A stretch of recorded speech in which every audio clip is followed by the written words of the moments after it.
সুপ্রিয় দর্শক শ্রোতা, ২০০৯ সালের সন্ত্রাস দমন আইন অনুযায়ী বাংলাদেশ জামাত ইসলামীকে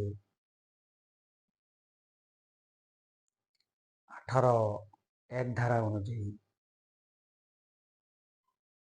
শেখ হাসিনার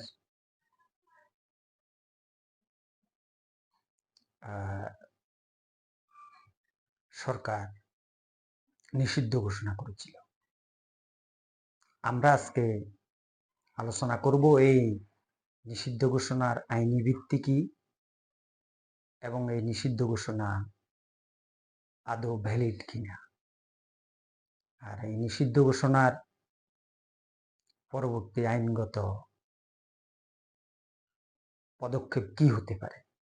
এ তিনটি বিষয় আমরা আলোচনার মধ্যে রাখব। আমরা প্রথমে দেখি ২০০৯ সালের সন্ত্রাস দমন আইনের ১৮(১) ধারায় কি রয়েছে। ১৮(১) ধারা অনুযায়ী সরকার কোনো ব্যক্তি বা প্রতিষ্ঠানের বিরুদ্ধে, প্রতিষ্ঠান বলতে এখানে বোঝানো হয়েছে যাদের লিগ্যাল এন্টিটি রয়েছে, লিগ্যাল এন্টিটি অর্থাৎ আইন যাকে প্রতিষ্ঠান বলে মনে করে, এ ধরনের ব্যক্তি এবং প্রতিষ্ঠানকে সন্ত্রাসী কার্যক্রমের বিভিন্ন সংজ্ঞার সাথে যদি মিলে যায়, তাহলে সরকার ২০০৯ সালের সন্ত্রাস দমন আইনের ১৮(১) ধারা অনুযায়ী নিষিদ্ধ ঘোষণা করতে পারে। আমরা প্রথমত এখানে দেখব যে বিগত সরকার অর্থাৎ স্বৈরাচারী শেখ হাসিনার সরকার এ ধরনের একটা পদক্ষেপ নিতে পারে কিনা। আমরা প্রথমে দেখব স্বৈরাচারী শেখ হাসিনা সরকারের যেহেতু কোনো আইনি ভিত্তি ছিল না, সেহেতু এই সরকার যে সকল পদক্ষেপগুলা গ্রহণ করবে তাদেরও আইনি ভিত্তি নেই, ১ নাম্বার। তাহলে শেখ হাসিনা সরকার কর্তৃক অন্য সকল সিদ্ধান্তের মতো জামাতে ইসলামের বিরুদ্ধে যে সিদ্ধান্তটি নিয়েছে এটা আইনগতভাবে ভ্যালিড নয় বৃহত্তর দৃষ্টিকোণ থেকে। এবার আসি আমরা স্পেসিফিক দৃষ্টিকোণ থেকে।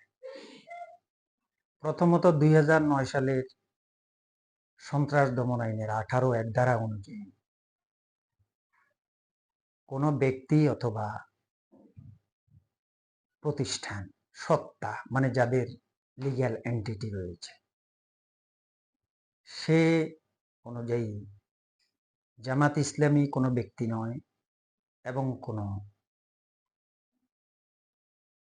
প্রতিষ্ঠান নয়, অর্থাৎ আইনগত প্রতিষ্ঠান নয়, কোনো সমিতি নয়, কোনো লিগ্যাল এন্টিটি সংবলিত কোনো প্রতিষ্ঠান নয়, এটি একটি রাজনৈতিক সংগঠন। তাই এই আইন অনুযায়ী জামাত ইসলামীকে নিষিদ্ধকরণ এই আইন অনুযায়ী সঙ্গত নয়। আমরা আরেকটি কথা বলবো, আমাদের সংবিধানে উল্লেখ রয়েছে সংবিধানের সাথে সাংঘর্ষিক সকল আইন ইনভ্যালিড, অর্থাৎ সংবিধানের সাথে কোনো আইনের যদি কোনো সংঘর্ষ তৈরি হয়, সংবিধান প্রিভেইল করবে।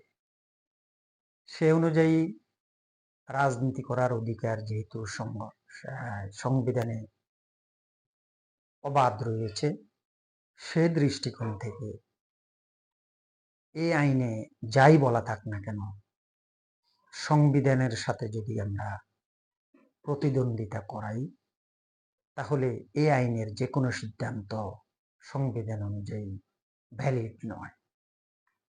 তাহলে এই দৃষ্টিকোণ থেকে জামাতে ইসলামীকে নয়, শুধু যে কোনো রাজনৈতিক সংগঠনকে এই আইন অনুযায়ী নিষিদ্ধকরণ বৈধ নয়। 3 নাম্বার বিষয় হচ্ছে, যদি কোনো সংগঠনকে আপনি এই সন্ত্রাস দমন আইন অনুযায়ী নিষিদ্ধ ঘোষণা করতে হয়, তাহলে সেটার গ্রাউন্ড থাকতে হবে। গ্রাউন্ড মানে কি? এই সংগঠনের বিরুদ্ধে যে সকল অভিযোগ আপনার রয়েছে সেগুলো কি আদৌ তারা করেছে কিনা। যে প্রেক্ষাপটে জামাত ইসলামীকে নিষিদ্ধকরণ করা হয়েছে, যে সন্ত্রাসী কার্যক্রমকে তথাকথিত সরকার কর্তৃক ঘোষিত সন্ত্রাসী কার্যক্রমের সাথে সংশ্লিষ্ট দেখিয়ে নিষিদ্ধ করা হয়েছে, সেই কার্যক্রমটি আদৌ সন্ত্রাসী কার্যক্রম ছিল না। এটি ছাত্রদের একটি ন্যায্য অধিকারের আন্দোলন ছিল, বরং সেখানে সরকার এবং তাদের পেটুয়া বাহিনী, সন্ত্রাসী প্রতিষ্ঠানগুলো যেভাবে ছাত্রদের আন্দোলনকে দমানোর জন্য বিভিন্ন মরণাস্ত্র ব্যবহার করেছে, এটা বরং সরকার এবং তাদের প্রতিষ্ঠানগুলোই সন্ত্রাসী কার্যক্রম করেছে, ছাত্ররা করেনি।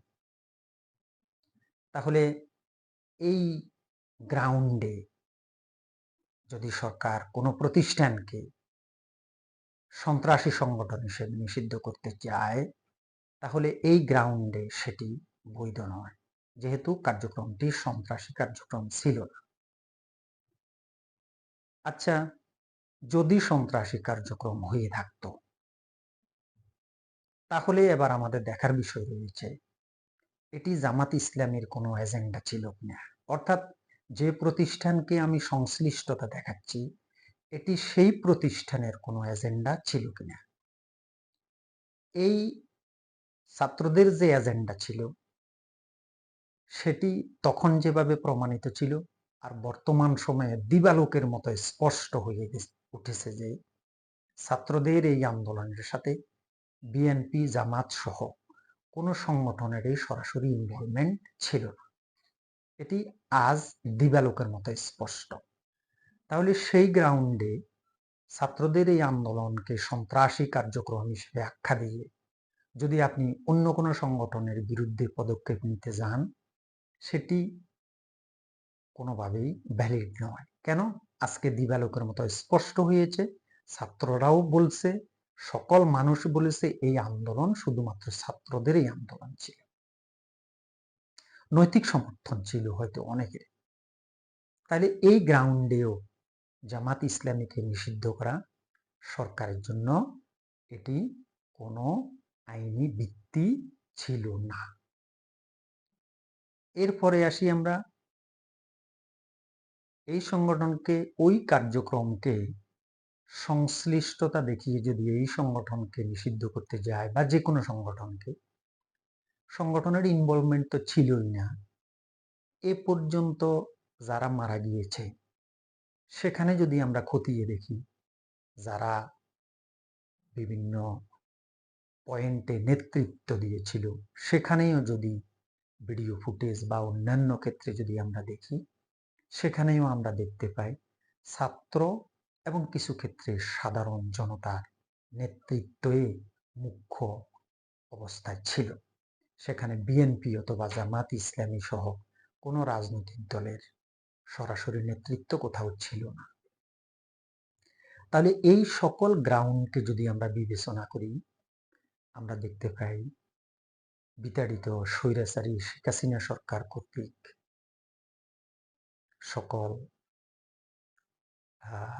অবৈধ সিদ্ধান্তের মতো এই সিদ্ধান্তটি ছিল সম্পূর্ণ অবৈধ, এর কোনো আইনগত ভিত্তি ছিল না। যেই দৃষ্টিকোণ থেকে আপনি তাকান না কেন, এর কোনো আইনগত ভিত্তি ছিল না।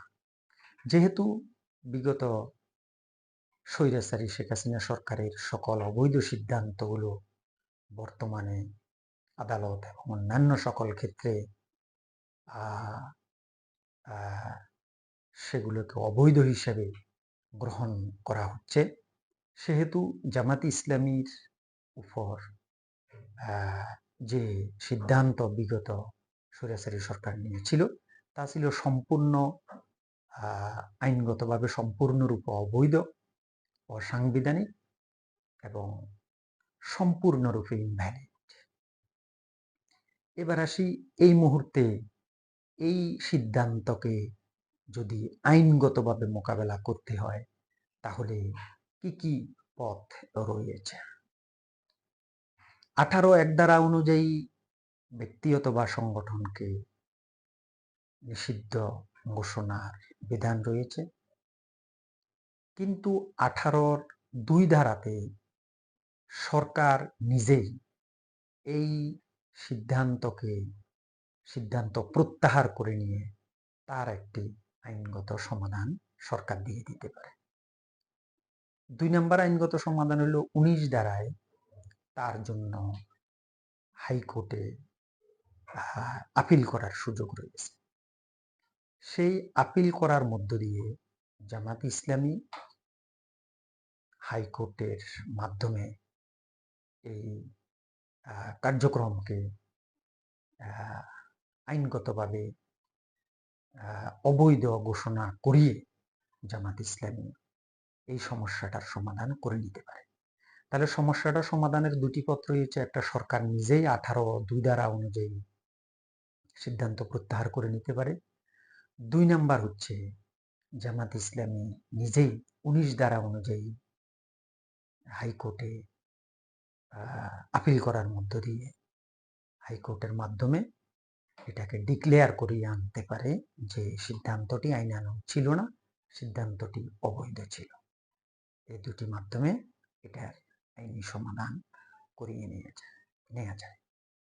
সর্বোপরি আমরা এই কথাটি বলবো, বিগত সরকারের, স্বৈরাচারী সরকারের সকল অগণতান্ত্রিক, আইনগতভাবে অবৈধ, যাদের নিজেদের এই আইনগত কোনো ভিত্তি নেই, তাদের সকল সিদ্ধান্ত কিন্তু আইনসম্মত নয়। এই গ্রাউন্ডে আসলে জামাত ইসলামীর উপর যে সিদ্ধান্ত নেওয়া হয়েছিল সম্পূর্ণ আইন অনুযায়ী নয়। আর